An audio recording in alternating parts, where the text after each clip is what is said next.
স্বজনদের কান্নায় ভারী চারপাশ। ঈদ কেনাকাটার আনন্দ মুহূর্তেই পরিণত হয়েছে বিষাদে। ঘাতকের বুলেট কেড়ে নিয়েছে শ্রমিক নেতা মাসুম বিল্লাহর প্রাণ।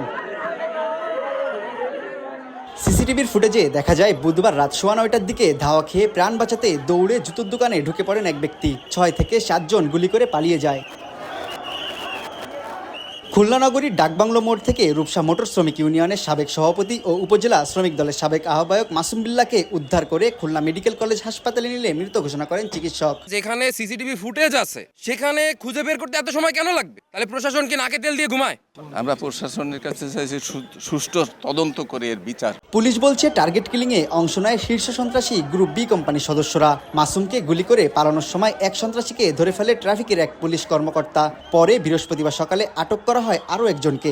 বাকিদের ধরতে অভিযান অব্যাহত আছে। প্রাইমারিভাবে আমরা যেটা জানতে পেরেছি যে এটা পূর্ব শত্রুতার জের হিসেবে এই হত্যাকাণ্ডটি ঘটেছে। কার নির্দেশে এই অপারেশনে ছিল এবং তার সঙ্গে কারা কারা ছিল আমরা সেই আসামিদের নামও পেয়েছি।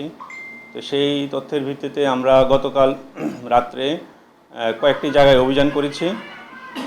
অভিযান করে আমরা সোনাডাঙ্গা থেকে জাবেদ নামে একজনকে অ্যারেস্ট করেছি।